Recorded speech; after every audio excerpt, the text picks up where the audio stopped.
ప్రభునందు ప్రియులకు క్రీస్తు యేసు వారి అతి పరిశుద్ధమైన నామములు శుభములు తెలియజేయుచున్నాం. ఈ దినము హెబ్రోన్ క్యాలెండర్ వాగ్దానము, వారిలో మాట్లాడుటకు నీకు ధైర్యము కలుగజేసేదను. యెహెజ్కేలు గ్రంథము 29వ అధ్యాయము 21వ వచనంలో దేవుడు ఈ మాటలు తెలియజేస్తున్నాడు. ప్రియమైనటువంటి దేవుని ప్రజలారా, ఇశ్రాయేలు ప్రజల మధ్య దేవుని యొక్క ప్రతినిధిగా యెహెజ్కేలు దైవజనుని దేవుడు ఏర్పాటు చేసుకుని వాడుగా ఉంటున్నాడు. ప్రభు రక్తంలో కడగబడిన నిన్ను నన్ను కూడా దేవుడు తన యొక్క ప్రతినిధులుగా మనల్ని ఏర్పాటు చేసుకుని వాడుగా ఉంటున్నాడు. ప్రియమైనటువంటి దేవుని ప్రజలారా, ఆయన మరణ భూస్థాపన పునరుత్థానములను గురించి ప్రభువు నీకు ధైర్యం కలిగజేసి మాట్లాడటానికి నీకు శక్తి అనుగ్రహించే దేవుడుగా ఉంటున్నాడని సత్యాన్ని మర్చిపోవద్దు.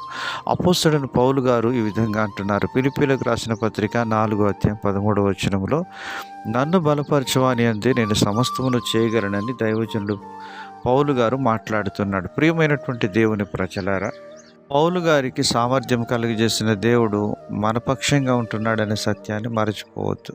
ఈరోజు ప్రభుని గురించి నువ్వు మాట్లాడడానికి ధైర్యం చూపించలేకపోతున్నావా? అయితే నీవు ప్రభు వైపు చూసినప్పుడు ఆయన నీకు ధైర్యమును, బలమును, శక్తియు, నిగ్రహం గల ఆత్మను అనుగ్రహిస్తానని ప్రభు సెలవిస్తున్నాడు. ప్రియమైనటువంటి దేవుని ప్రజలారా, లోకంలో మీకు శ్రమ కలుగును, ఆయనను నా వైపు చూచి ధైర్యం తెచ్చుకొనడని ప్రభు సెలవిస్తూ ఉంటున్నాడు.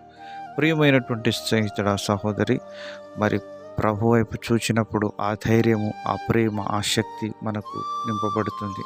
కనుక ఆయనపై ఆధారపడి ఆయన వైపు చూసి ఆయనను మనం కోరుకున్నప్పుడు ప్రభు మనకు సహాయం చేసేవాడుగా ఉంటున్నాడు.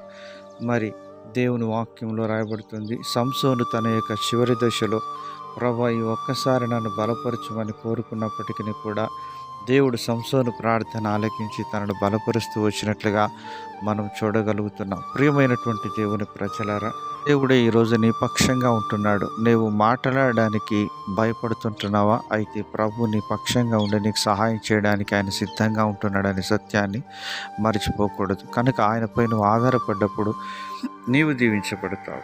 అనేకులకు దీవెనకరంగా దేవుడు నీ మాటలను కూడా సిద్ధపరిచేవాడుగా ఉంటున్నాడు. ప్రభు వైపు చూచి ధైర్యం తెచ్చుకొని ముందుకు సాగాలని దేవుని వాక్యం మనకు సెలవిస్తుంది. విశ్వాసమును కర్తయు దాన్ని కొనసాగించేవాడైన యేసు వైపు చూచుచు మన ఎదుట ఉంచబడిన పందెపు రంగంలో ఓపికతో పరిగెత్తి ఆయనను గురించి గలమెత్తి మాట్లాడి ఆయన ప్రేమను లోకానికి తెలియజేసి అనేకులను ప్రేమ సామ్రాజ్యంలోనికి ఆహ్వానించుటకు నిన్ను దేవుడు ప్రతినిధిగా ఎంచుకున్నాడు. అలాగనే దేవుడిని సిద్ధపరచునుగా.